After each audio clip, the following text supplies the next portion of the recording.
এখনো খুব বলবার মতন একটা সিচুয়েশনে নাই যে, কারণ এটা আমি জানি ছবিটি আমরা শুটিং করেছি, এটা শুটিং হচ্ছে, কিন্তু তারপরেও যেটা বলবো যে ছবিটা আমাকে এত ইমোশনালি কানেক্ট করেছে, কিন্তু আমার মনে হয় প্রত্যেকটা দর্শককেই সেভাবে করবে।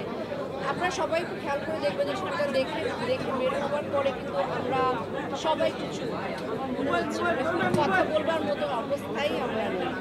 তারপরে বলতে হয় যেটা প্রথমে আমি আসলে পুরো টিমকে অনেক অভিনন্দন জানাই। বের হবার সময় আমরা হুড়োহুড়ি করে বের হলাম, কিন্তু আসলে লাস্টে যাদের নামগুলো দেখলাম আমি সবসময় ট্রিবিউট দিতে চাই বা তাদের কথা আমি সবচেয়ে বেশি বলতে চাই যে যারা এই ছবিটি বানিয়েছে, এত ভালো একটা ছবি বানাবার পেছনে যারা ছিল। আর তারপর ডিরেক্টর শঙ্খ, সে অসাধারণভাবে মানে বুনট করেছে গল্পটা, ছবিটা। কিন্তু আমার কাছে মনে হচ্ছে যে এই ডিরেক্টর বারবার তার চরিত্রগুলোকে একটু বেশি বিপদে ফেলতে ভালোবাসে। এটা বোধহয় ডিরেক্টরের, আমার মনে হচ্ছে এটা ডিরেক্টর এই স্ট্র্যাটেজিটা বেছে নিয়েছে। এবং যার যে আমার পাশে দাঁড়িয়ে আছে, মানে আমি ওর অভিনয়ের ভক্ত, আমি কিন্তু ওর অভিনয় সবসময় দেখি, মানে আমার খুব কম দেখা হয়, কিন্তু তারপরেও আমি যা দেখি ওর অভিনয়গুলো আমি দেখি, কারণ আমি ওর গ্রোথটা প্রথম থেকে খুব খেয়াল করছিলাম। এবং আমার কাছে মনে হচ্ছে অনেকে বলেছে যে ওর আরও আগে কাজ করা উচিত ছিল, ওর আরও আগে ছবি করা উচিত ছিল, মেজাবিনের কথা বলছি। কিন্তু ও এমন একটা পরিপক্ক সময়ে এসে অভিনয়টা করেছে এবং এমন একটা ছবি দিয়ে আমার মনে হয় মানুষ হিসেবেও একটা মানে একটা জার্নির প্রয়োজন আছে, এবং সেই জার্নিটাও কমপ্লিট করেছে। সেই জন্য এরকম ছবিতেও এরকম ভালো অভিনয় করতে পেরেছে। তো আমি আসলে আমার এখনও গুজবাম্পস হচ্ছে ওর যখন কান্না, ও যখন কাঁদে, বা ওর যখন সিঁদুর মুছে দেয়, যখন শাখা ফেলে দেয়, আমার একবারও মনে হয়নি যে মেজাবিন তো আসলে অন্য একটা গোত্রের মানুষ, ও এই সনাতনী সম্প্রদায়কে আসলে দেখেনি, দেখেও বড় হয়নি, বা এই এক্সপিরিয়েন্সটাও নেয়নি। কিন্তু একজন অভিনেতার আসলে সবচেয়ে বড় জায়গা বোধহয় এটাই। আর শেষে আসলে কিছু বলবার নেই, তবে শেষে যেই মেসেজটা আছে আসলে সেটা সবচেয়ে বড় মেসেজ আমার মনে হয়।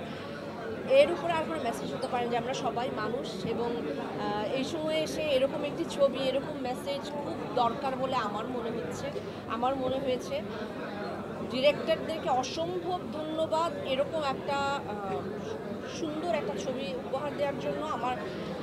আমার মানে যারা প্রোডাকশনটা করেছে তাদেরকে ধন্যবাদ, এবং সবচেয়ে বেশি ধন্যবাদ দিচ্ছি আমি এই ছবির প্রত্যেকটি মানে অভিনয় শিল্পী যারা আছেন, অসাধারণ অভিনয় করছে। রিজভি, মেজাবিনের কথা তো আলাদা করে বলবো, ওটা আমি বলছি পরে, কিন্তু রিজভি থেকে শুরু করে সমস্ত চরিত্র, হ্যাঁ সম্রাট, সবাই মানে বিশেষ করে, ওর নাম সম্রাট না, সম্রাটকে আমার এত বিলিভেবল লেগেছে। এটা আসলে খুব ভালো একটা স্ক্রিপ্ট না হলে, চিত্রনাট্য না হলে এটা সম্ভব হয় না সবার এত এনগ্রসড হয়ে অভিনয় করা।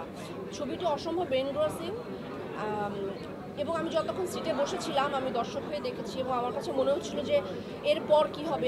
আমি কিন্তু চোখ ব্লিঙ্ক করতে পারছিলাম না। আমাকে পাশে পপকর্ন দেবার জন্য বলছিল যে পপকর্ন এনে দিব। আমার মনে হচ্ছে না, এই ছবি আমি পপকর্ন খেতে খেতে দেখতে পারবো না, আসলে দেখা যাবে না।